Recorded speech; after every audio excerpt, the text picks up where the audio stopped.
Good evening, everyone, and welcome to the Gubernatorial Forum hosted by Education Minnesota. I'm Janice Shortle. I'll be your moderator this evening.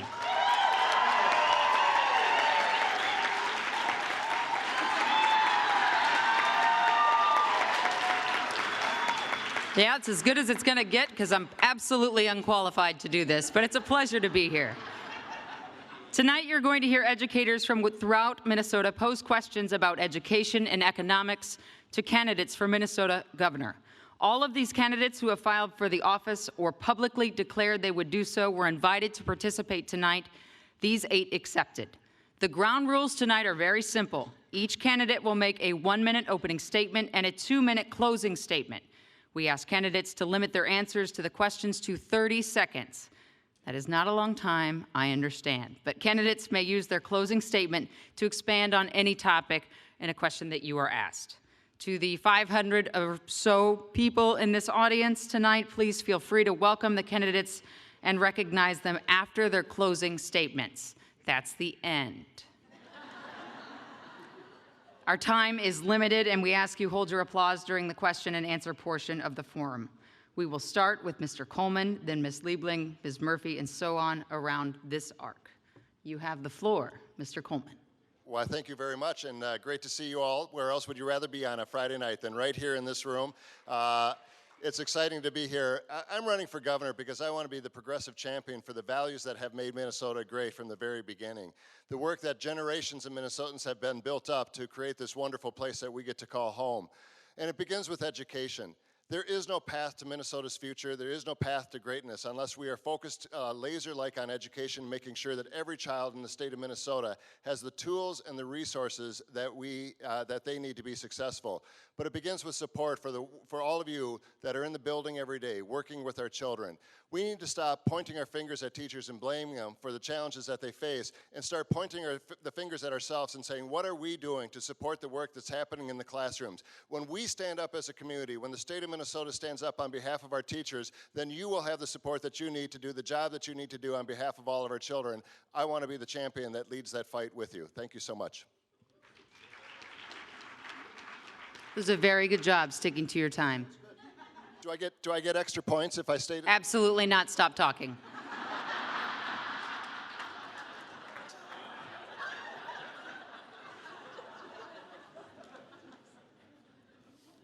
Go ahead. Okay, well, good evening, everybody. I don't have much of a voice, so I may have to whisper. And you teachers know all about that, I'm sure. So, I'm Tina Liebling, I'm from Rochester. I turned a red district to blue, and I did it as a bold progressive, and I've been elected 7 times in Rochester, Minnesota. And I'm in this race because we needed somebody who came from the Bernie Sanders side of things, and of the 6 DFL candidates, I am the only one who supported Bernie. And it's not because we're both Jewish or I liked his hair.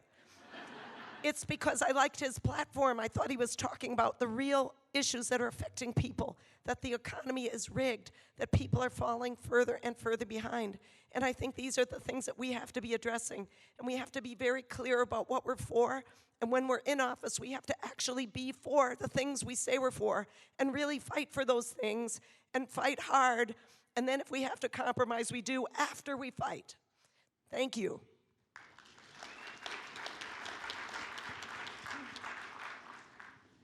You're up. Thank you. Hi, teachers. Hi, educators. Hi, everybody. How are you doing? My name is Erin Murphy. I am a registered nurse. I am a teacher. I teach at St. Kate's. I'm a mom of twin daughters, Anna and Bridget, and I'm a state legislator.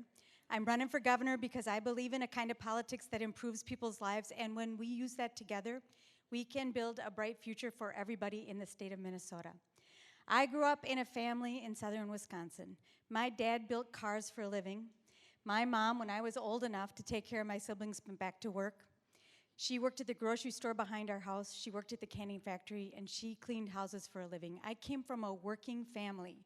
We worked and earned our way, and they built a good life. And when I spend my time across the state of Minnesota, I see Minnesotans working very hard to do the very same thing, and they're struggling. And I know when we join together to build a bright future, we can make that work better for people. That's what I want to do with you. I'm so happy to join you tonight. Thank you. Rebecca Otto. Good evening. I am Rebecca Otto. So happy to be here this evening. I'm a 3-term state auditor. Thanks to all of you for all of your help over time. I live in May Township with my husband, Sean, who's over there. He got the Minnesota Book Award this year, and his high school English teacher was in the room, and he thanked her. Anyway, so we recognize the importance of our teachers and the impact that you have on children's lives, that you're shaping minds and lives every single day. My background is I actually was a classroom teacher in the Mounds View schools. I taught 7th grade life science for 5 years. And I loved every moment of it. I also chaired a levy referendum in the Forest Lake schools and years ago. So I understand the importance of education. I served on the Forest Lake School Board, and I served 1 term in the legislature, and I've been the state auditor now for 12 years. And I am running to end what I call the politics of unfettered greed, which wants to privatize our schools and send money to private schools, which is not going to happen under my governorship if I am so honored to serve you. And I look forward to visiting with you tonight. Thank you. Ms. Rhodes. Hi, I'm glad to be here tonight with you guys on this rainy night. My name is Jenny Rhodes. I'm an independent. I just moved to Bloomington with my family. I grew up in Minnesota for the last 35 years. The reason I'm running for governor is that there's no integrity, responsiveness, accountability that I've seen over the last 5 years. I think it's important that we make changes in that. The accountability, and there's too much, not enough fairness, there's too much favoritism. If you don't make 7 figures, or if you don't have a last name with a good name, then you're pretty much not going to be heard. And I'm going to be a person that's going to be a new roads to a better Minnesota.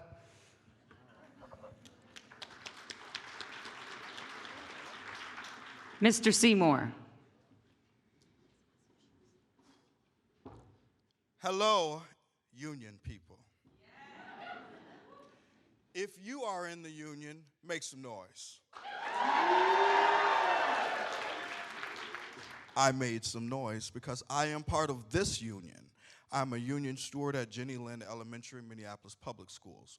I'm a retired teacher from St. Paul, Minnesota. That's that. I'm a national philanthropist. I'm a national job creator. If you can take your phone out, take your phone out. Google Christopher Seymour, S-E-Y-M-O-R-E. The purpose of me being on this stage tonight is to prove to you, you don't need big money to be here. I have raised no money to be here. I want to let you guys know that except for this lady here, none of these people are running for governor. They're running for endorsement of their party. Independent candidates are running from beginning to end. I am an independent candidate. Please vote for Christopher Seymour. Paul Thiessen.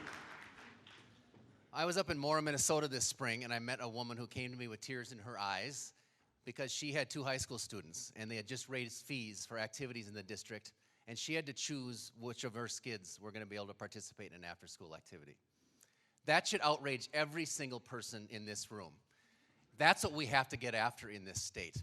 We need to make sure that this is a state where that doesn't happen, where parents aren't forced into that kind of choice, and that's why I'm running for governor. And we're asking the wrong question. We always go into the session asking, how much money do we have, and then what can we afford for our schools? Instead, we ought to be asking, what kind of schools and teachers do we want, and then figure out a way that we're going to pay for that. I want to see a school district, I want to see schools that are open to everybody. Schools that are going to pull out the very best in every one of our students. Schools that are going to call on people, that are going to inspire kids, that are going to teach kids, that are going to reach kids. Schools where there's science and there's art. Schools where you get outside and you dig inside a computer. Schools where we're training entrepreneurs, technicians, and now more than ever, great citizens. That's what I want to do with you as the next governor, and I look forward to the conversation. Thank you. Good evening, everyone. I'm Tim Walls. I'm a public school geography teacher from Mankato. Also supervised the lunchroom 20 straight years. So the Heimlich maneuver in my first year, they're guaranteed that. But Thank you all for being here. You're here for the same reason I'm here. We know it's not a cliche that the future of this state lies in each one of your classrooms. And the opportunity for every child to get that quality education regardless of their zip code or regardless of their race or regardless of anything in their background is incumbent on making sure that in that classroom is the best qualified, best resource teacher that we can actually provide. All the history of this state has always been predicated on our education system. It's time to allow us to turn that innovation that you already know is there, make that happen, making sure that we restore the faith that all of you know. You didn't get into this to get rich. You surely didn't take an oath of poverty, but the respect of the nobleness of this profession is what makes great classroom teachers, which makes great students, which makes a great state. I want to lead you in that and be your champion. Thank you.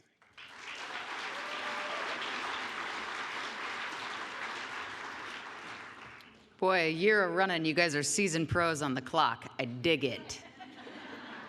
I want to let you all know, in an effort to bring some transparency here, that the reason I agreed to do this is because it's Friday night and I have nothing else to do, and I didn't have to write any of the questions. So there was absolutely no hazard that I would feed them to any candidate because I don't know what they are. So the smartest people in the room are going to ask the questions, and those people are the educators, you. They come from you because you know the questions that need to be asked of the people that are running for governor in the state of Minnesota. So, Mr. Coleman, you will get our first question. It comes from Lori Best, a math teacher in Hastings. Hello, I'm Lori Best, and I teach 7th grade math at the middle school in Hastings. How will you shift the tide toward valuing and compensating teachers as the well-trained and educated professionals we are? Well, thank you for that question, Laurie. The fact of the matter is, when we say that education is the most important thing, then we better be prepared to put our money where our mouth is and support our teachers in our classroom, give them the resources that they need, and treat them as the professionals that they are.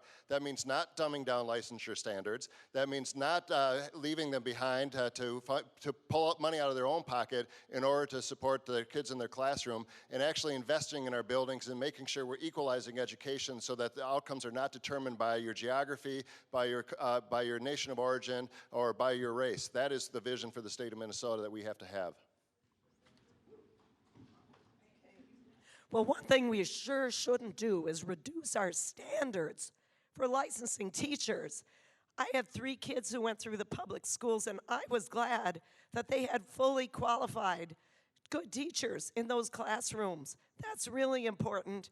Funding, of course, is very important too. We need to change the way we budget so that we don't have to, so that we know that inflation actually exists, and we don't pretend that schools can get by with the same money year after year as though inflation doesn't exist. That would be a big step. Ms. Murphy. Licensed educators have worked hard to earn that license, just like I worked hard to earn my license to be a practicing nurse. It stands for something. And when a Republican legislature decides to eliminate that licensure and say anyone can teach in a classroom, it is the back door to union busting. And I will not stand for that. We need licensed, qualified teachers in our classrooms. That is what is going to prepare our students to build our future in the state of Minnesota. And when I'm the governor in the state of Minnesota, we're going to restore that licensure. Okay, first of all, the Republican Party has really done a number on trying to demonize teachers because they're in a union. And that is absolutely wrong. And they want to see collective bargaining go away, and that is absolutely wrong. And we know, and I know, that the people that change lives every day are you. You're the ones, and so we must value you. I'll tell you, my secret sauce is going to be making sure we have a vibrant economy, and we diversify our economy in a meaningful way so that the money is flowing in so we can make sure you are paid as the professionals that you are. Thank you. Ms. Rhodes. Hi, I agree. Many of you teachers should be commended for what you do. It is not easy teaching many different kids. They learn different ways. I think on highly trained educators, you should be paid more. It is a tough job, and as a governor, I would make sure that people would get more money into your pocket, into the schools, so you don't have to take your own money out.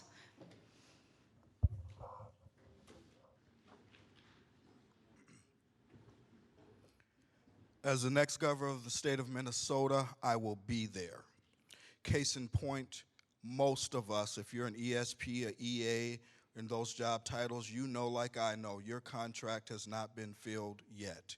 We are making less money now, and I'm gonna tell you the truth. Most of these people are office holders, so everything that they're telling you is fluff. They've been fluffing us for a long time. My number one campaign promise is to fund education 100% creatively, not just with some lies. Thank you.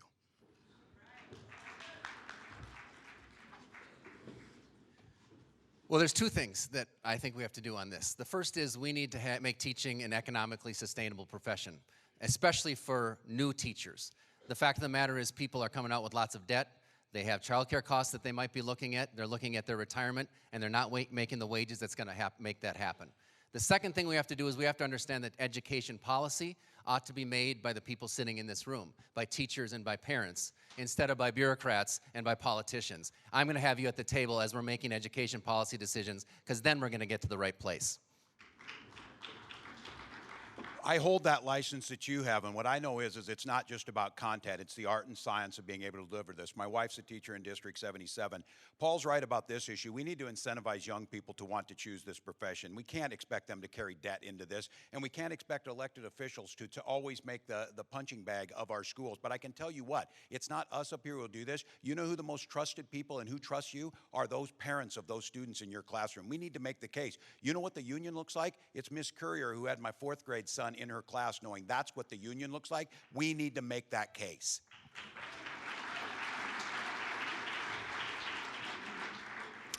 The second question tonight comes from my new friend, Waleed Hassan. I'm Waleed Hassan. I am a math teacher at Osseo High School. So my question is, the decisions one of you will make as governor will have profound effect on our students and our profession. What would you say to a new educator who is reluctant to get involved in politics? Ms. Liebling, we'll start with you this time. What would I say? Well, hopefully I'd have a voice. You know, I think people get involved when they can see there's a reason to get involved. People sometimes don't get involved in politics because they don't see the difference. They don't see that it makes any difference. And often that's the fault of the politicians, because we say we're for something, but then when we get in office, then we're not really for that. Then we're for the big shots and the insiders. And that has to change. We have to be who we say we are. And when we have the reins of power, we have to fight for the things that we know people want, and then they'll be engaged. I would say we need you, and come join me. We build a bright future in this democracy when we work together, and I believe in that kind of politics that includes all of us. And when I am the governor for the state of Minnesota, we will be partners working together and fighting for our future. Politics is what we make it. And it is the place where I have learned to build power, not only for the district I represent now, but for nurses across this state of Minnesota and with Minnesotans all across the state of Minnesota. And I have faith in our capacity to do that. So I will say to that new graduate, come join me. We're going to build our future together. Okay, so we have so much to do, and 2018 is so extraordinarily important. And so there's a lot at stake, and it is going to be an all-hands-on-deck effort. And my campaign is a very grassroots, people-powered campaign. But getting involved in a campaign is very exciting, meaningful, and you can actually make a difference in what happens in our future. And we can never, ever stop fighting for what we believe is right. And this is going to be, we have a big choice. We can either face the politics of unfettered greed, which wants to privatize all of government, or we can make sure we're focusing on the common good. Ms. Seymour? I'm going to stand up for this one. This one's important. I'm not a seasoned politician. As educators getting involved in politics, I'm going to say please do. For the last couple of years, I've gotten into politics. I've learned a lot. I've learned more than what the politicians actually know. I know more than the laws than they know. I have argued with the state capitol a few times. So I would make sure that the educators would be involved in a lot of political decisions.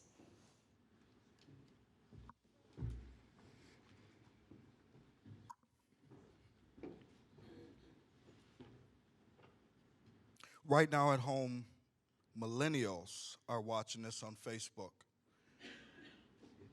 I want those people and those in the room who are thinking about getting into politics, do not get into politics.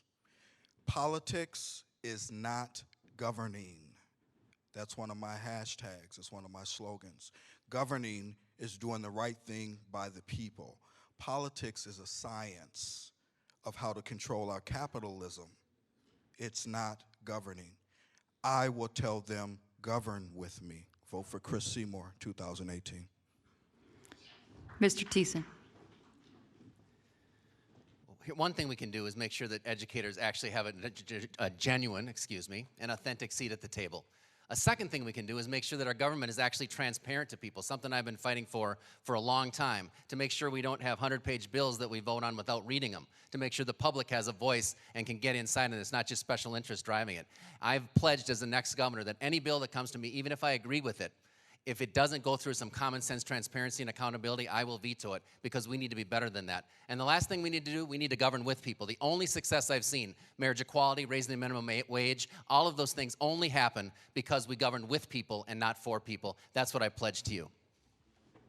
First thing I'd tell them if they said I'm not into politics, I'd say, too bad, politics is into you. And then I would tell them, now is our time. And if not you, who? I was at the women's rally the day after President Trump was inaugurated, standing next to a woman who said, I can't believe I'm fighting this crap again. And then she turned to me and she said, and it's just as much a privilege now as it was then. Politics is about relationships. Politics is about improving people's lives. Politics is about touching those lives in a way of being something bigger than who we are. I would tell that teacher, embrace this profession. It's noble. Every single day amongst the challenges are those incredible breakthroughs. We need them now.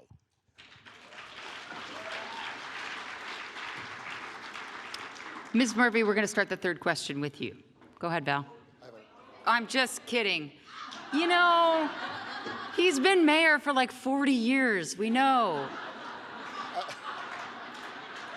That's why I said I wasn't qualified. Trying to sit because I'm so old. It's very hard. I didn't mean you were old. It was when you were 10. You're fine. Around for a while. I'm not here. Look at Paul Wellstone activated a whole generation of political activists because he looked people in the eyes, he told them what he stood for, then he went out and he actually did what he told them he was going to do. And I would tell people, if you don't think that activism matters, if you don't think that you should get involved in politics, 2 words for you: President Trump. That's what happens when we sit on the sidelines. That's what happens when we don't stand up. And we get people that don't support you and what happens in the classroom. If you want to have people that are going to support you in the legislature and the governor's office, then you need to stand up, you need to work for those folks, you need to get involved. The cost is too high to not do anything else. Okay, what I meant to say now was, Ms. Murphy, the third question will start with you. Val. Hello, I'm Val Holtis, and I teach at Andover High School in the Anoka-Hennepin School District. As you may know, there's a serious shortage of mental health resources available to Minnesota children. In our increasingly violent society, there aren't enough counselors to support the students affected by that violence. Last week, a student at my school was murdered, and there was minimal support for our students struggling with this tragedy. But we did the best we could. What will you do to increase access to mental health services for children both inside and outside the schools? I am sorry for what happened in your school, and I hope that you're doing okay, because that's a tragedy for your school and the community and for the educators in that building, and I'm sure you carry that with you. We are short counselors, social workers, and school nurses across the state of Minnesota, and they are the people that are going to build with full service community schools the kind of mental health support that our kids need in our schools. The thing that we're not doing is paying for it. We know what to do. We need to pay for it, and our kids need it as well. This is a crisis across the state of Minnesota. I'm a nurse. I'm not going to let those kids go without the care that they need. We'll build that together. Ms. Otto. This is an issue that I'm making front and center in my campaign. So when our fellow Minnesotans, especially our children, need mental health services or chemical dependency treatment, that it is there for them when they need it. And we have not built the system in Minnesota. We must build this system, and we have a flow issue in the system. But in terms of resources in our schools, if we can't help our young ones, then shame on us. And so we must fund it because it's a fundamental part of being healthy and functioning and concentrating in the classroom. And so as your governor, I'm very, very committed to making sure that we take care of this issue, and I will talk about it every day until we get it done. Ms. Rhodes. Regarding the what happened at your school, I am sorry. That's where I am going to hold the government accountable for what's going on. I'm going to say it is the government that is holding back. There needs to be more counselors in the schools, and they're not. They like it to say that there's not enough counselors, but in fact, they're not funding what you need in your schools. So as governor, I will hold everybody accountable and push forward to get the help that everybody needs for mental health inside and out. Mr. Seymour.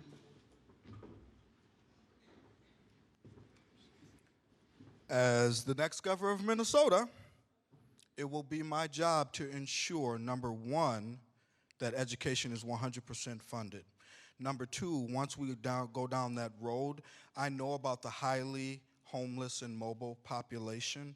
We need to make a connection between the services that they already receive outside of the school or that the state is paying for and connect that into the school. So that if we know that a child is homeless and they're going to try to find a shelter, we should have somebody in place already. If they need mental assistance, we should have somebody in place already. And that's different from building a community school. A connection between the homeless and highly mobile population and the system. Thank you, Mr. Seymour. Mr. Thiessen. Well, I'm really sorry, too, about that. And, you know, my kids last year had a suicide in their school, and kind of working through that and trying to deal with that and seeing the stress that it put on the whole community, it just does every time this happens, and we just can't let this happen anymore. You know, there's things that we can do, obviously investing in early childhood education and early screening. I passed a bill and carried a bill this year that's going to get more money and quicker early screening for the very youngest kids so that we can anticipate this is going. We need to get more money into mental health services. That's absolutely the case. But we have to remember that politics is about human beings. And at the end of the day, we can't let tragedies like this happen or it's on us. I'm really, really sorry. Mr. Walz. Yeah, this is epidemic across the country, and the issue of mental health and access to it. I deal with this directly as the ranking member on the VA committee in the House of Representatives and veteran suicides. If we hired every single graduate in mental health services this year, they would only fill about 75% of the open vacancies in the VA alone. That would leave nothing else for the rest of it. This is a change in this country of focusing on mental health as being part of holistic health, and once again going back to and honoring those professions of service. This is not, yesterday we took a vote that gave tax breaks to people carrying interest as hedge fund managers, why we took away your deduction in your classroom. Same thing's happening to those professions. In Minnesota, we prioritize people first.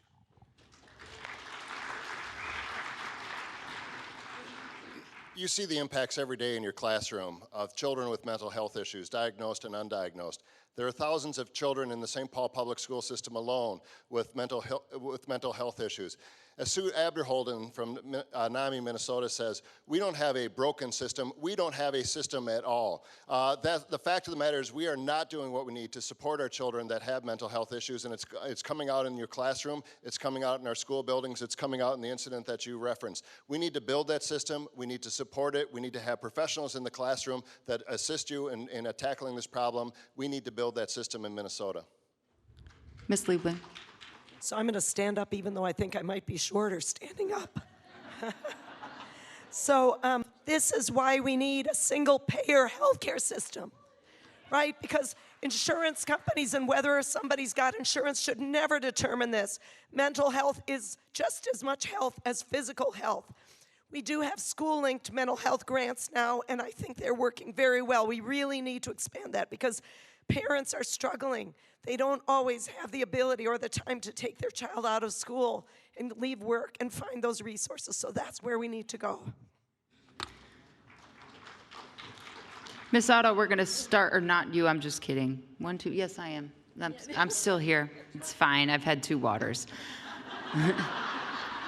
Stop it, Chris. I'll believe you. We're going to start the 4th question with you, Angie. I'm Angie Rosner, a math teacher at Eden Prairie High School. There are 500 educators in this room, and every one of us wants to reduce the disparities in academic achievement between students of color and white students. What will you do to help us and our communities close these gaps?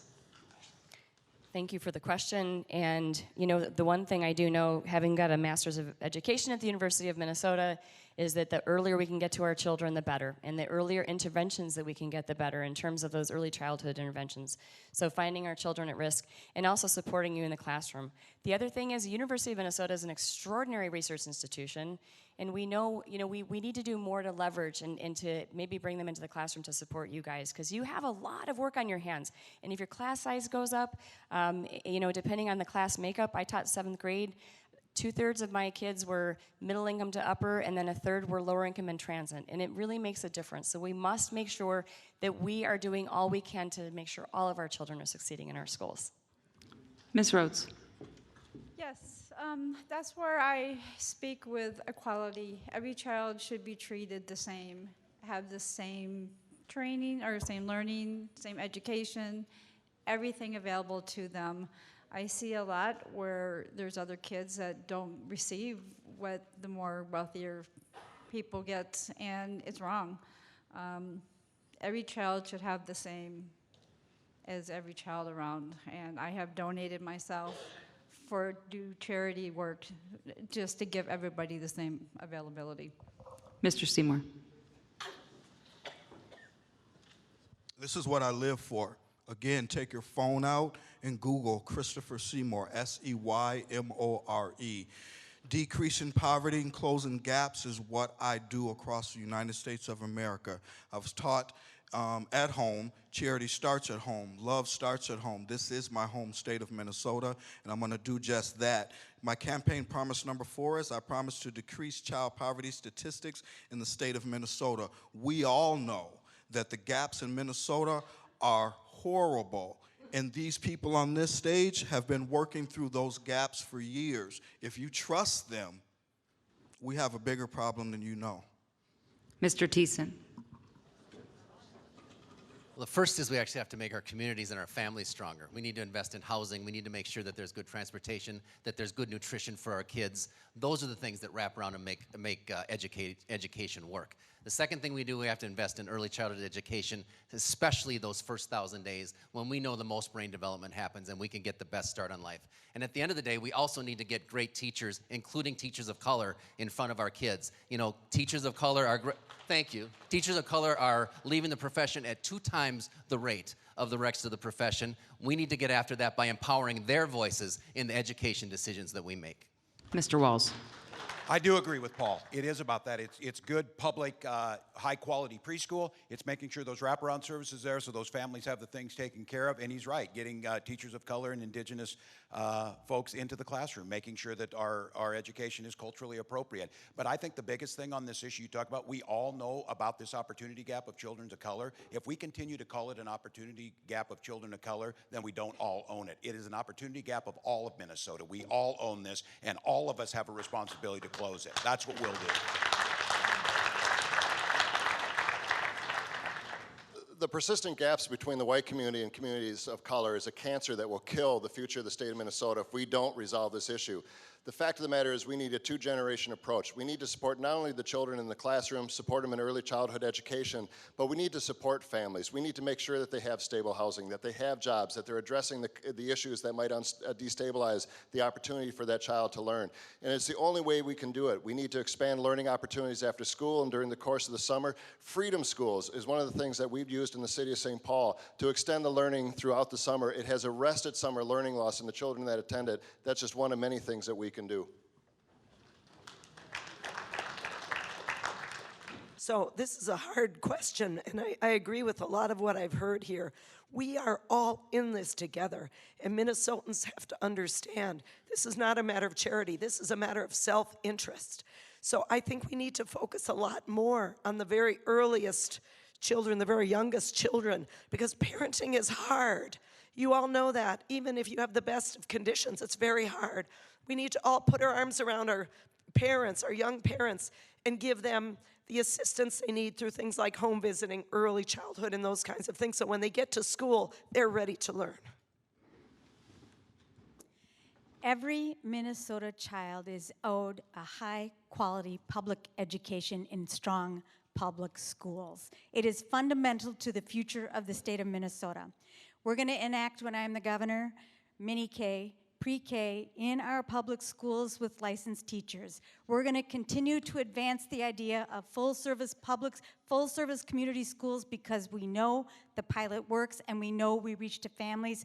And let me give a shout out to the teachers that are doing home visiting in this room. We know that when we reach those kids when they're young and bring them into school, they will learn and they will build our future. I can't wait to do this work with you. It's always a safe bet to give a shout out to teachers in a teacher's room. Well played.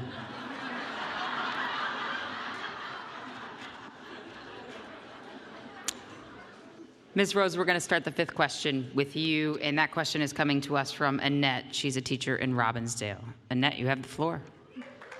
You can do it. I believe in you. Okay, actually it's Annette and Matt. Okay. I'm Annette Davis, an educational assistant from Cooper High School in the Robbinsdale District 281. Okay. Okay. We have a two-part question.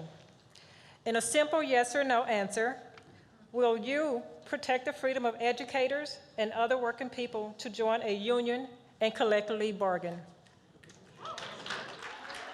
Yes, I would. I would stand behind you guys 100%. We can do a quick yes or no. Mr. Seymour? I think we're going to answer the first part and then do the second part. Yes. Yes. Yes. Damn straight. That wasn't yes or no. I'm going to allow you to interpret that, Paul. Well, I don't follow rules either, so absolutely. You know that I will. Yes. That was a lightning round. Part two. We'll still start with you, Ms. Rhodes, on this. Hi, I'm Matt Williams. I'm an English instructor at Inver Hills Community College in Inver Grove Heights. And here's part two of this question. One of the biggest problems facing our state and our country is the increasing gap between the super rich and the rest of us. So how will you close this wealth gap, and what part do unions play in your plan?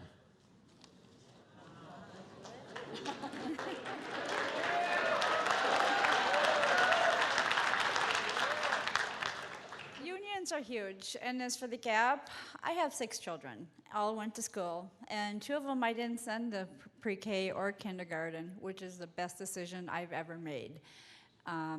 They excelled beyond the students. When they got older, they were better at learning, and I think that the way you teach them in school is a huge, big deal, because not everybody is going to learn on the same level. So we have to teach, we have to put the children in with teachers that are capable to teach them. My daughter at one point, they told her she was behind. She went to school to a different teacher. She excelled and did wonderful. Mr. Seymour.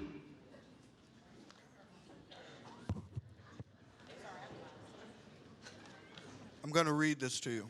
Campaign number 6, promise. I promise to decrease the adult poverty statistics in the state of Minnesota. I will make it easier for the elderly to receive state and federal disability Social Security benefits. I will provide implementation of young adult IT literacy and occupational skill training.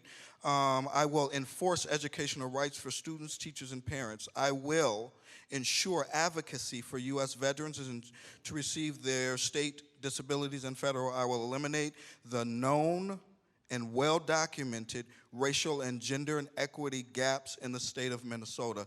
That will help to decrease the gap that we have of wealth. You cannot just give the people the money. We have to work at it, and people have to advocate for you. And as governor, I will advocate for the state of Minnesota. Thank you, Mr. Seymour. Mr. Thiessen. Well, this is the issue of our time, isn't it? What I'm going to do is the main focus of my campaign as governor is making sure that every Minnesota family has economic security. You know, we don't have to balance this out, but we need to make sure that every person in this state has the ability to get ahead. And the economic security, that means access to health care, that means access to affordable child care, college tuitions as affordable, a great retirement. We can do that. And unions are a critical part of that. Because what we need to do to break down, and as Democrats and as Minnesotans and as Americans, we need to speak the truth that the concentration of power in this country, of wealth and political power, is too much. We need to tear it apart. And unions have an important role to play because that's where our collective power, speaking back against that 1%, can come into play. I will stand with you, and I will also say to the people of Minnesota, public unions are important because they're the ones that are advocating for your kids. It's in the interest of... I know, it was a roll, but there's rules. Mr. Walls, sorry, I'm not taking your time. Well, you can be absolutely certain, as a dues-paying admin teacher in the governor's office, that you will be protected, you will be advocated for, and we will make sure, because what we all know is what happened in Wisconsin, what happened in Iowa, what happened in Michigan, what happened in Ohio, that is coming here next. That is what's coming here next. And we all know what happened on that. We need to make the case to the general public, advocating for fairness in a workplace, for a living wage, for decent health care, and for the ability to retire with dignity is what everyone should strive for. Being part of a union, we should work on expanding. I want to be your organizer-in-chief. Give me that opportunity.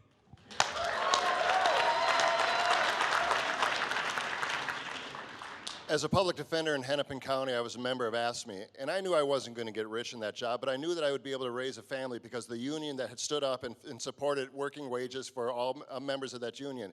But the fact of the matter is, if you want to know why people are mad, it's because the average CEO makes 300 times what the average worker does. Their wages have gone up 1,000%. The average workers have gone up 11% in the last. And that's inversely proportional to the membership in unions across this country. The only path forward to equity and to equality and to fairness is through the union. And I'll fight like hell in spite of Janice, in spite of any attempt to break the unions. I'm going to stand up because union membership is the only way forward to making sure everybody in this country has what they need. Thank you, Mr. Coleman. So unions are incredibly important because you need power. The boss doesn't give you anything just because they're a good guy. And we're seeing that now. It's the erosion of unions that's resulting in the erosion of people's standard of living. So we must raise the minimum wage.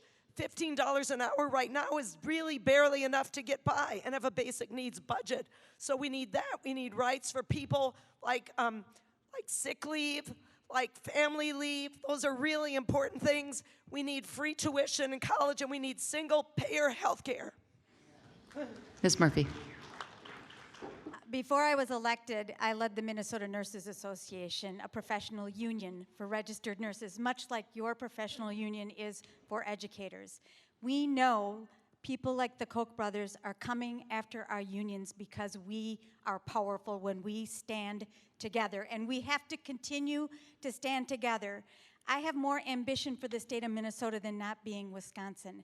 And I know that we can build a bright future when we stand together, and the tools of our democracy, our elections and our unions, our ability to organize and collectively bargain are under attack, and I will stand up and not let that happen in the state of Minnesota. I'm going to need your help.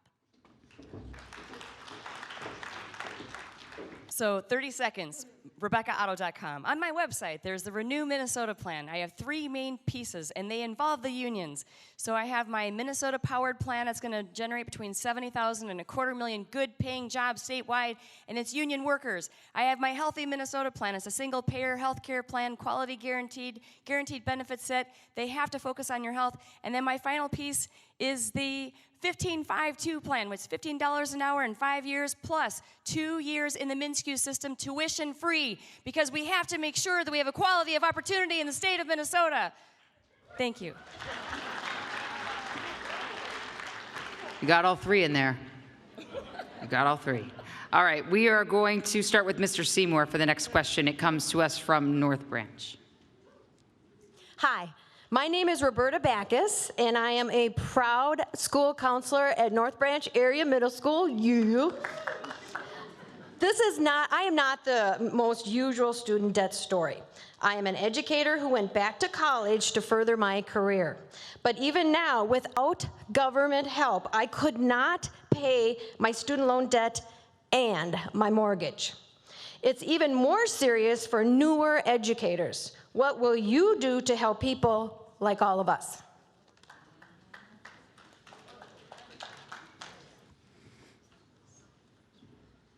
I wish I could take the time to read to you campaign promise number 6 again, but that's it. You can go to governorseymour.nationbuilder.com and see the rest. As far as helping us the way we need to be helped, I'm not going to give you a pipe dream. I would encourage people to do what needs to be done in their personal lives to make the best decisions for them in their lives. I can't just say, I'm going to do this, or I'm going to do that, and everybody will be better off. That's not the truth. I am going to advocate for the people in the state of Minnesota who are below the poverty level and increase that through advocating. Thank you, Mr. Seymour. Mr. Thiessen.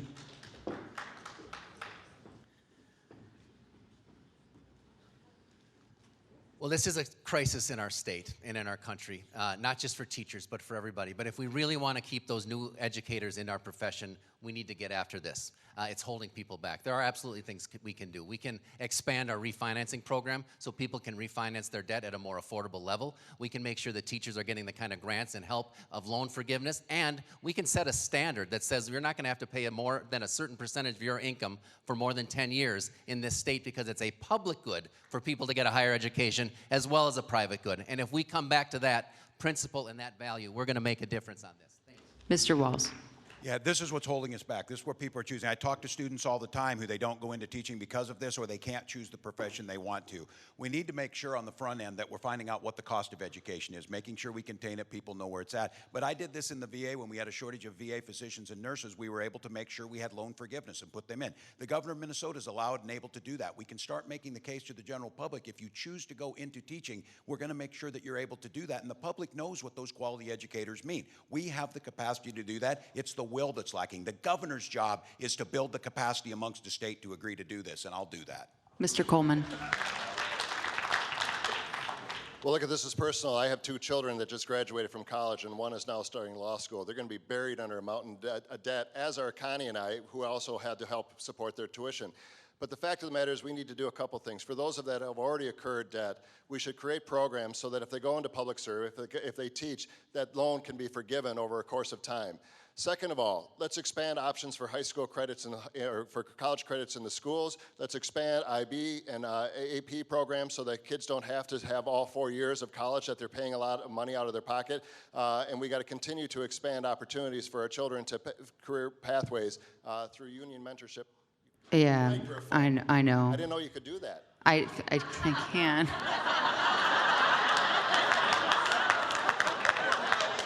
I've got the power. Now you. Thank you, sir. Ms. Liebling. So well, maybe they can give me a voice now, too. Right. Be good. Just wait for it. So when we know that what makes the economy go is when people have disposable income. And it's putting a big damper on our economy when people can't afford anything because they can't pay these loans. So we really need to increase the loan forgiveness. When we've got money in the state, we should never use it to give tax cuts to rich people. We should never use it to build stadiums for billionaires. We should use it for the heroes of the state, the working people of the state, to give them a little bit of a hand up so they can do the things to build our state. Ms. Murphy. I was in St. Cloud a couple of weeks ago and met a man who is retired and still carrying student debt. If you can believe that. That's absurd, and that is obscene. I was happy to work with many of you here in pursuit of public service loan forgiveness here in the state of Minnesota. We made progress on that. We got it put into law right here in the state of Minnesota in a Republican legislature. We're also working on an ombudsman, just like they put in place in Connecticut, to make sure that kids coming into school have good information, and when they graduate, they've got someone on their side to help them understand how to navigate. Thank you very much. Ms. Otto. I know. They are good at turning those scared you, didn't I? microphones off. Loan forgiveness is going to be really important. And again, our teachers in our schools, this is what we do. You know, when people talk to me about education, when I'm out on the campaign trail, I said, this is the biggest thing that we do in the state. It's in our Constitution. And so it's the public good and the common good that we have good trained people. But the other thing we've got to do is stop demonizing our teachers. We've got to support our teachers, loan forgiveness. And also we've got to reach into our schools and tell our kids this is a great profession. And you know what I mean? It's because they need to know that too, because we've got to attract that next generation of kids to teach in our schools. And so we have work to do. Good save. Ms. Rhodes. Yes, I was in the same boat you were. Was going to college. I had a full-time job, a part-time job, went to school full-time, and was a single parent. My goal plan is that instead of bringing K to 12 years, bring it to K to 14 years, so that first 2 years where you need your prereqs, your generals, they're no charge. So that way they can move on into their 4-year degree and move forward, and that will reduce their debt for college. Question number 7. We're going to start with you, Mr. Thiessen.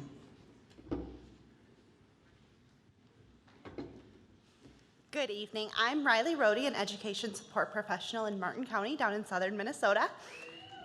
Hey. If I work enough hours to pay for the health insurance for my family, I can't afford my child care. If I reduce my hours so I can afford my child care, I can't afford my employer-offered health insurance. There are thousands of people in the same situation across Minnesota. What can you do for us? Well, this is it, isn't it? This is the real question that this election is all about. People are feeling this squeeze. Middle class, lower income families are feeling this squeeze.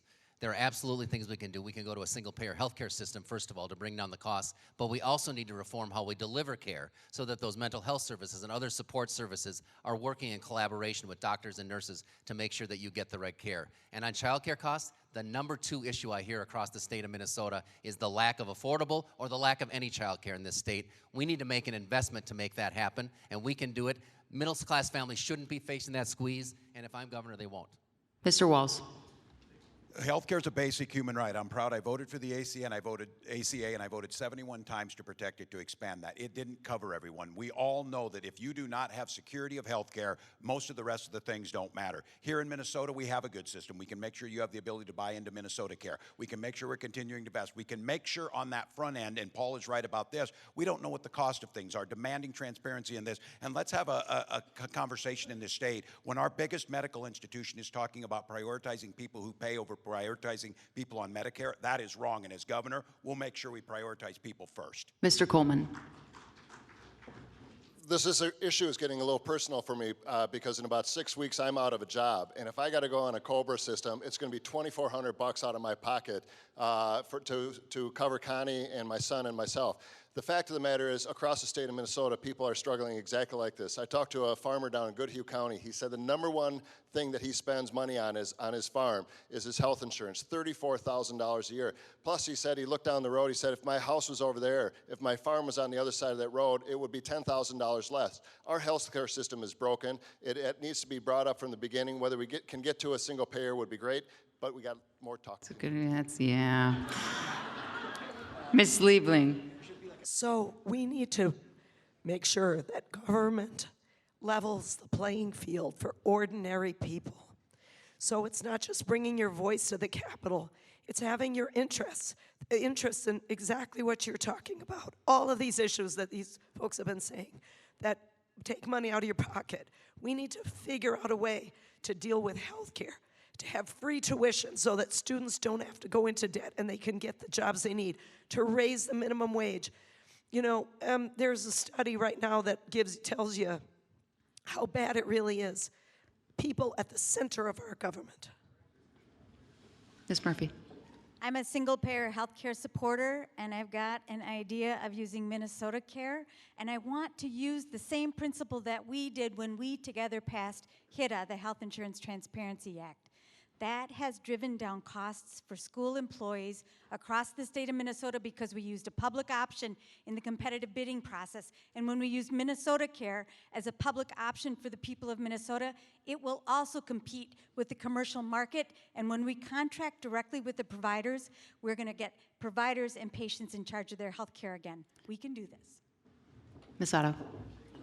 So my Healthy Minnesota plan, which is a single-payer plan, we studied states where they've tried to do this and failed, but healthcare is one of the biggest things. And what I envision for our schools is by getting to this place And I had a Republican come and say he wants single payer too. We are at a watershed moment right now. People they want freedom from fear. They're tired of being scared. They're tired of worried about losing their doctor and are we going to be able to cover our child? I know 2 people who should be retiring right now and they can't because they said, we've got a 20-year-old and we don't know if he's going to land on his feet. We have to keep working to make sure we can provide that care. We need freedom from fear. We need to get to single payer. And I have a great plan on my website, RebeccaOtto.com.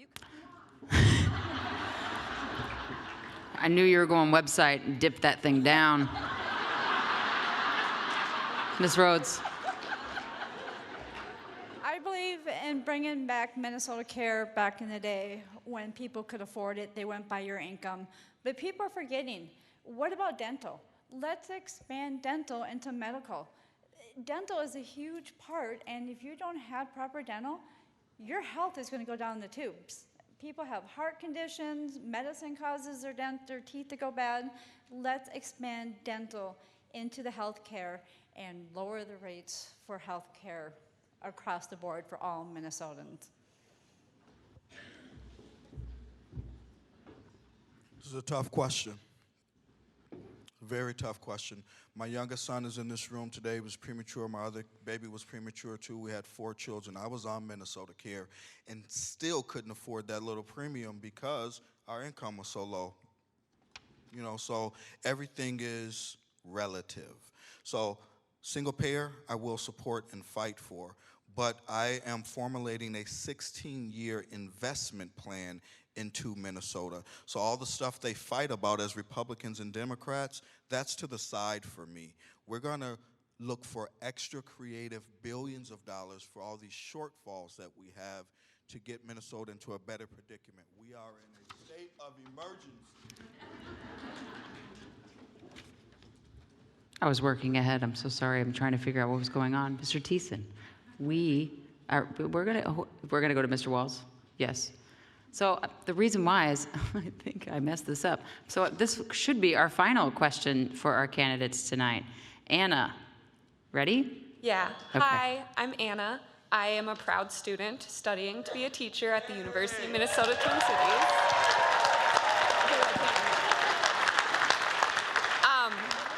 Your last question for the night is, what is one thing that makes you proud to be Minnesotan, and why?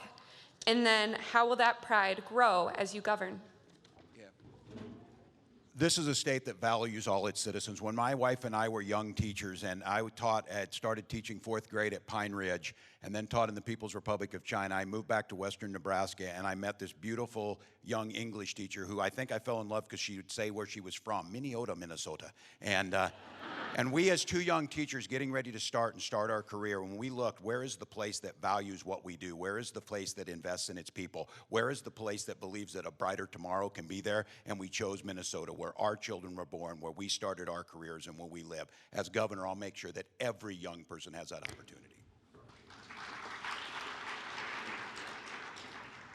I've been very fortunate to live my entire life in the state of Minnesota. It is a wonderful state. It is a fantastic, beautiful state. It's got environmental quality like you can't believe. It's got an educational quality that works for many, many of our children that is fantastic. It's not working for enough of them. We need to improve that. That's one of the things I want to do. The economy is strong. This is a great state, but we cannot stop investing. It will not continue to be great unless we continue to invest in those things that have always made it great, and that's what it will change. We're going to continue to move forward. I'm going to continue to invest in the wonderful quality of life that we have across the state, but make sure that it is there for everyone, not just for some. So I went to the University of Minnesota. My family didn't really help me, and I was able to do it because the state taxpayers invested in that. And that's been eroded. That's been something that's very painful that we've pulled up the ladder behind us. But I think Minnesotans really care. I think they understand that we're all in it together. And I think they want to invest in things that pull everybody up. And when I talk especially to elderly people and they care about their schools, even though they don't have any grandchildren in their schools, that makes me proud because they understand we are all in it together.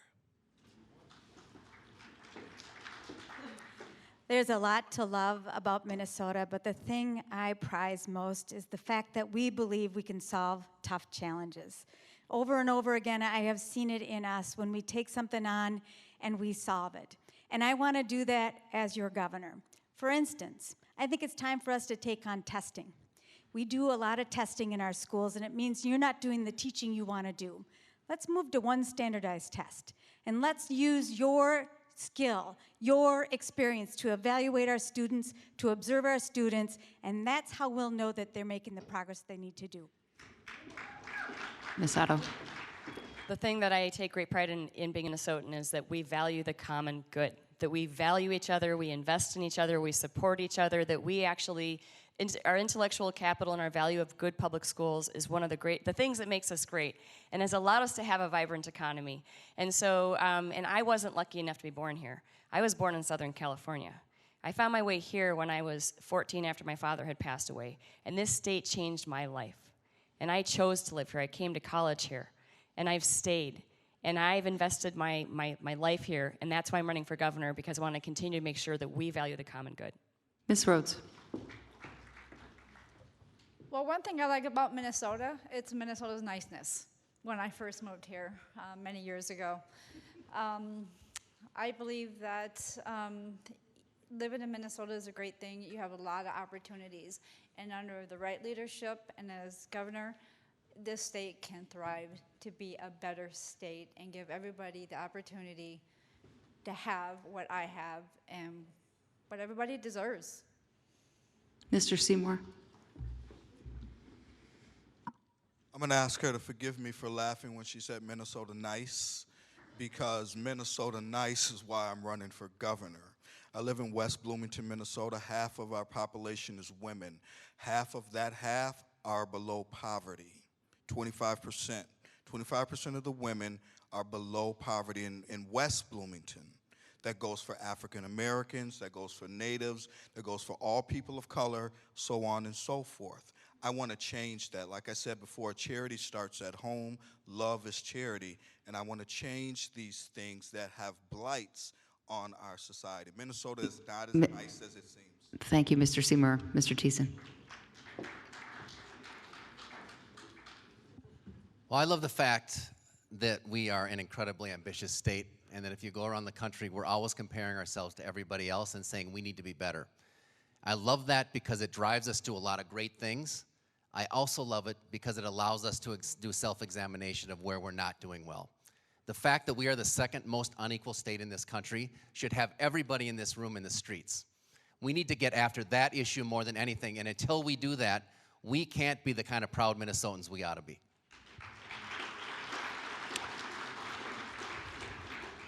Well, I want to thank all of you for adhering to your time. I know how hard that is. So when I'm still talking on television, and I really want to make the point, the screen just goes blank and turns into the 7 o'clock show. I just mid-sentence. So I was just trying to save you from my daily humiliation. But sincerely, thank you for your answers. Sticking to time allowed us to get to all the questions. We will now finish with our 2-minute closing statements. Audience, please feel free to let the candidates now know how they did when they finish their closing. That means that you can say nice things. And if you have bad things to say, you can do it on Twitter like everybody else. Mr. Coleman. Well, what I learned tonight was that Jenna Shortle is a real stickler for rules, and I had no idea that that was the case. Right? Before. Look, this is a great forum, and I really appreciate the fact that we went through a lot of topics, but none of these topics can be adequately addressed in 30 seconds. The fact of the matter is our state is facing serious challenges, and we need to, as all of us standing together, on behalf of our children, on behalf of our families, stand up, address these issues, and continue to move Minnesota forward. And I think it begins with education. I know it begins with education. You know, my dad started off his life as a teacher, an English teacher in a little town called Tyler, Minnesota, out near the western border. And he taught there for a couple of years and then came back to the city of St. Paul. But a few years back, on the 25th anniversary of his death, my dad was the first Democratic majority leader of the Minnesota State Senate. A man came up to me and handed me a letter. He says, "I don't need you to read this now, but would you read this a little bit later?" And what that letter said was, you know, when your dad came to Tyler and he came into the classroom, he was kind of the stranger. And we didn't treat him very well. We were kind of rough on this guy from St. Paul.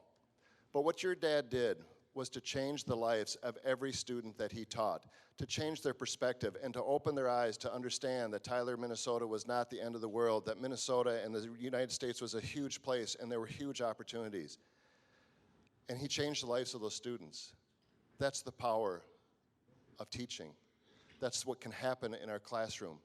But unless and until we as a society and as a state stand up and support the work that you do in the classroom, not just talk about it, not just pretend like we're here when we're running for election, but actually stand up for our values and stand up in support of you. Look ourselves in the mirror and say, what do I need to do to improve the quality of education in the state? How can I extend the learning day? How can I support what's happening in the classroom? Then we will never get there. It's not just a moral imperative, though it is, but it's an economic imperative. We can't leave half the students in the state of Minnesota behind. We can't leave them because we're not investing adequately in their education. We can't have the disparities in outcome that we have and think that we're going to continue to be a great state. We're leaving too many of our children behind, and that will harm us in the long run. This is a great state, but we need a progressive champion to continue the work that so many generations before us have begun. We need to continue to make sure that we are fighting on behalf of those that need our voice and need us to be their voice.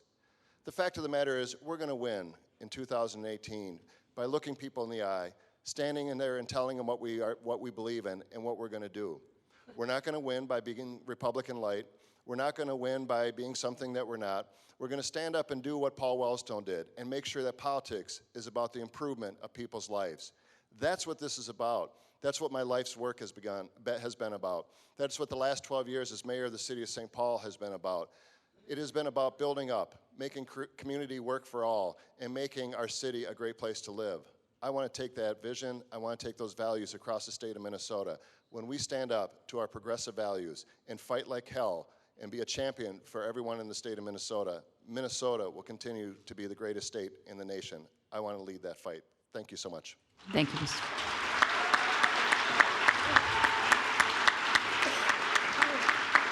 Ms. Liebling, I believe you can do this. You can do it.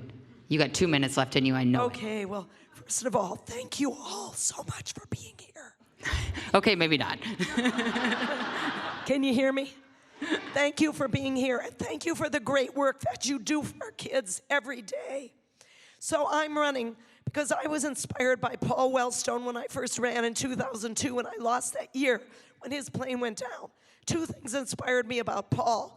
One was that he was always for the ordinary person, the people I call the heroes of Minnesota, the people like you who get up every day and do the stuff you have to do to make our state better, even if you're not making a ton of money, and even when it's really hard.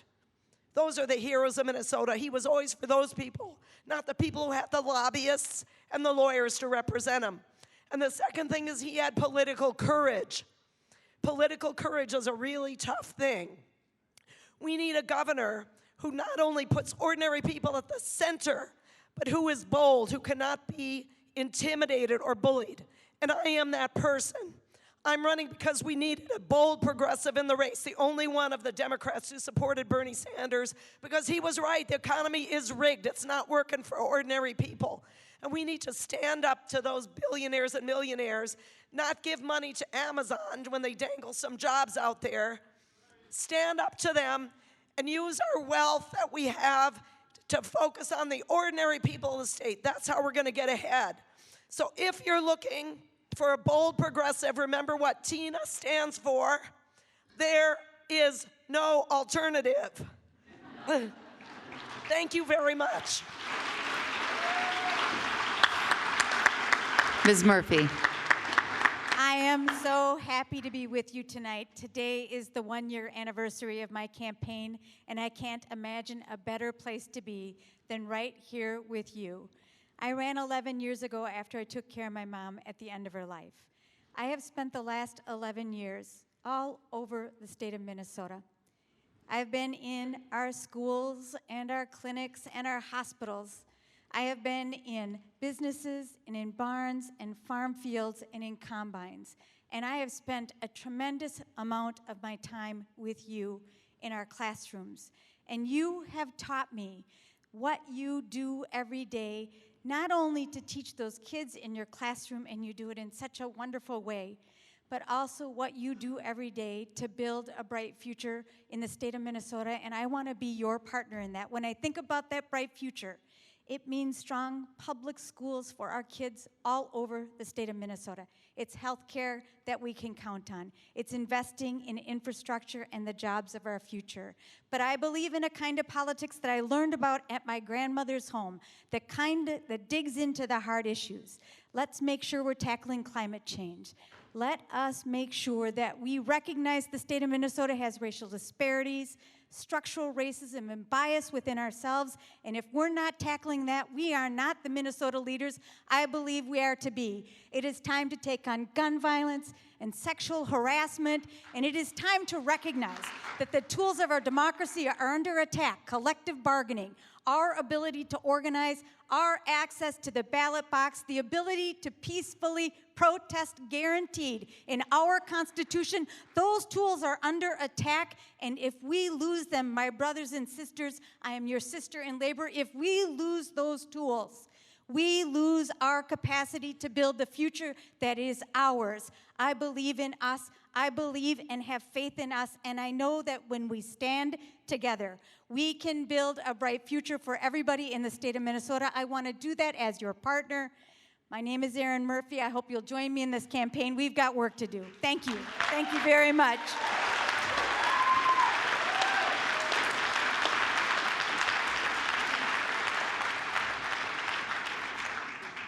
I'm Rebecca Otto. I'm running for governor in 2018. I have served now for 12 years as a state auditor, and it's not necessarily the sexiest job, but I actually think it's one of the greatest jobs. I know you're laughing. But, you know, long ago when I was asked to run, it was actually Arnie Carlson, the former 3-term state auditor, who asked me to run. And he thought I'd be a really good state auditor. He said, Rebecca, it's a good government office. You make sure that government is accountable, transparent, efficient, effective, so Minnesotans can trust their government. And that's a Minnesota value. We want good government. And I talked to Mark Dayton about it, and he said, Rebecca, you're in Otto, she's in Anderson, and this is Minnesota. I know, that wasn't funny. I got mad. So I said, really? So anyway, we ran and we won by the largest margin in 112 years against an incumbent state auditor, which is a big accomplishment. And thank you, thank you. So here's the thing, Arnie said to me, Rebecca, when you're state auditor, he said, you can watch government, you watch how all the money flows from federal, state to local, you see how things work. You work in affordable housing, you work in farm finance, you work in natural resources, state emergencies, you get to work in public pensions, I'm on the para board, you get to work in State Board of Investment where you invest all those public pension funds, and you get to contemplate good public policy from where you sit without the cameras in your face. And he was right, and we can do better. And we must do better. And so I launched a listening tour rather than a speaking tour when I launched in January to make sure I truly understood what our fellow Minnesotans' hopes and dreams were for our best future as well as their concerns and struggles. My Renew Minnesota vision is big, it's bad, no, it's really good, and it's nation leading. And my Minnesota Powered Plan, which goes after climate change in a really aggressive way while producing good paying union jobs and lowering living costs for our fellow Minnesotans and improving health outcomes is being talked about internationally. We can do this. I'm Rebecca Otto. I would love to be your governor. I'm here humbly tonight asking for your support, and we can do better and make sure that we know that when families have a roof over their head, food on their table, and clothes on their back, everything goes better, and that's what I'm going to do to make sure that we have a quality of opportunity in our state. Thank you.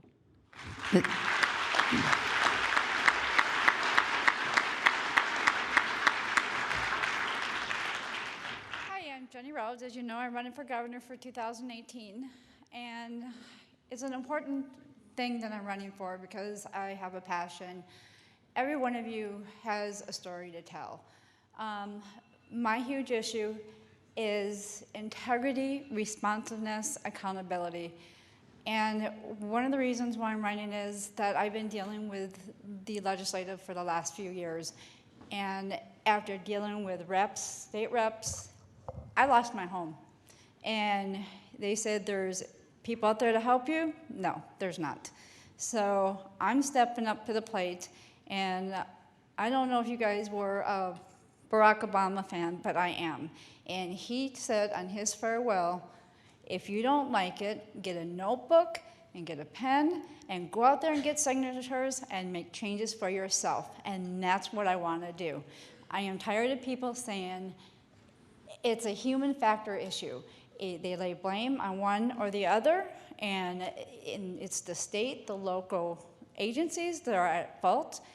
They don't want to take accountability. They say, it's not my job, it's not my job. If you knew how many phone calls I made over the last 5 years regarding every issue, so I did some more digging and started digging in other issues and found out there is a problem. Nobody listens. I myself have called Governor Dayton about 15 to 20 times. Have I ever gotten a phone call? No. There was one state rep that was great, and he did get things changed for me and other people in the state legislative last year, and laws were changed. And that's what I want to do. I like a challenge. I don't like being told no, and I'm sick and tired of excuses. So my job is to make things happen for people, and one is safer housing for people. If you knew how many houses out there that are not safe, better health quality care, and bringing the dental in, and just making a lot of changes just to make things better for everybody, because everybody has a story to tell, and a lot of people don't hear your voice, and I want to hear your voice.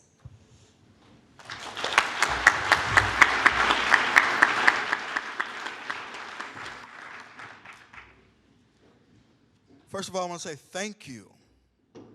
Thank you to our union president, my union president, as Sean, ESP president, for allowing me to be on this stage here tonight. You guys have no idea how difficult it was to be on this stage for me personally. The reason why I am here is to expose those things. There's trickery going on in politics. That's what I meant by politics is not governing. Politics, again, is not governing. I am running for the state of Minnesota governor's office because I want to govern, and I want you to help me to govern. So number one, I'm going to give you some information about how I intend to campaign. The first thing I'm going to do is visit the Native American reservations. Minnesota is a Native American word. This is their state. This is not our state. We are all visitors here, and I want to pay respect to them, number one. Number two, I want to find out what they need, because in the state of Minnesota, the people who this state belongs to are at the bottom of receiving everything. They have the largest gaps. Then number two, we have the African Americans. They have the second largest gap, so much so that you all know that the state of Minnesota is being sued by the federal government because our natives and our African American children are not graduating at the same rate as everybody else. That's poverty, that's mental health, that's lack of food, that's lack of great education because of the poverty and the mental health, the stuff that we work and deal with every day.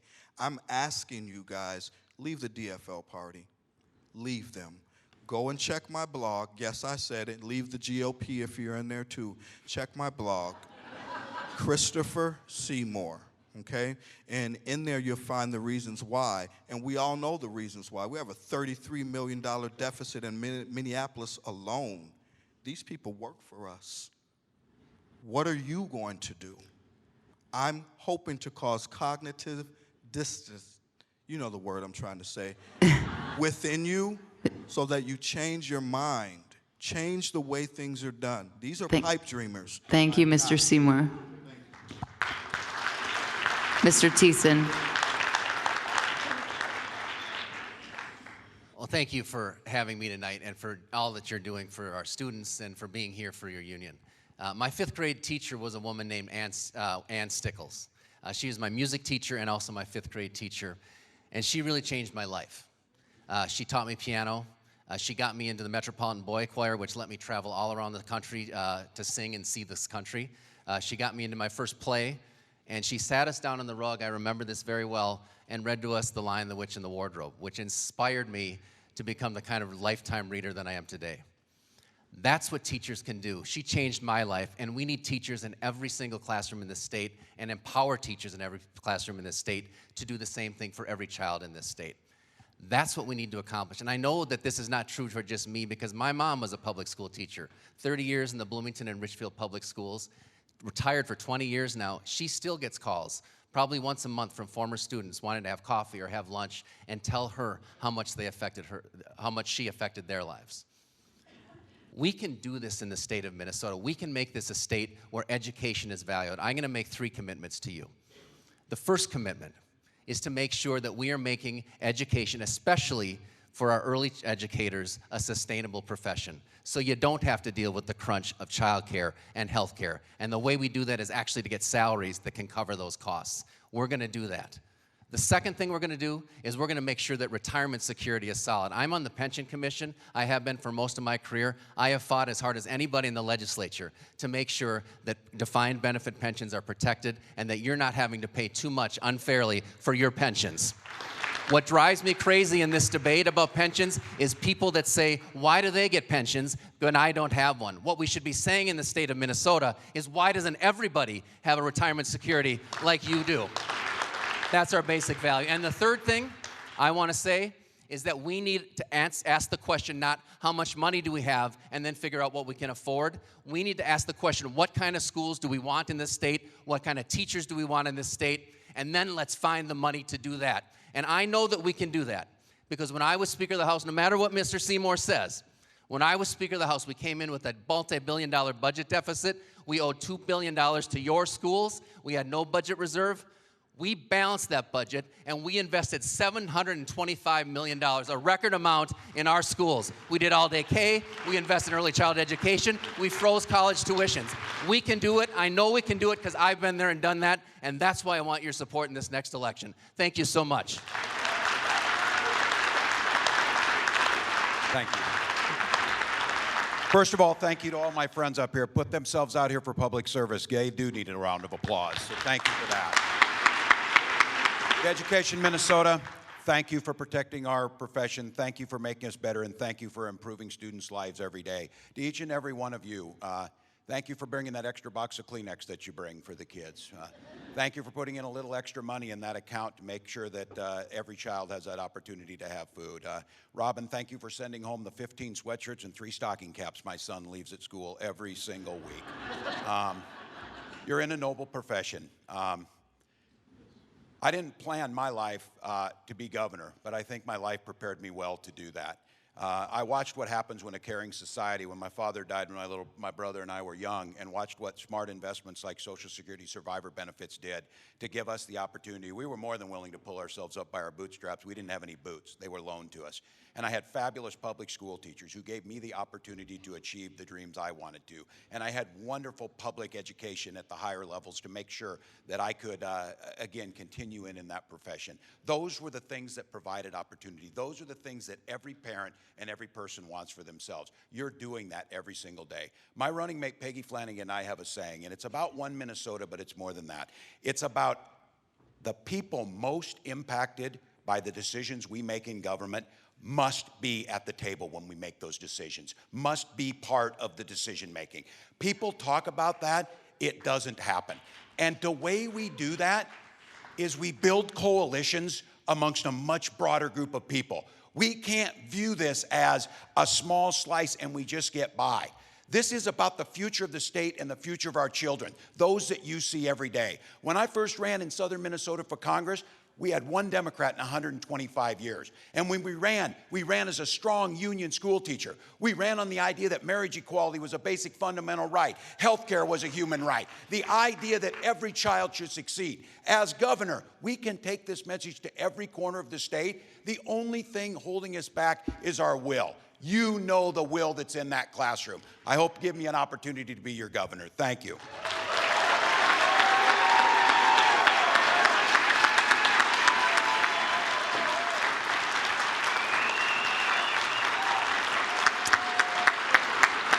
Okay. So this is going to go rather quickly because there's no more things for me to read, and I'm in television, and so I can't go off script. It's just not a thing. We're not as smart as newspaper people. Thanks to all of you for keeping time. Thanks to all of you for bringing your time. But most importantly, thanks to all of you As the daughter of a teacher and the sister of a guidance counselor, you're doing the work that actually will make America great again.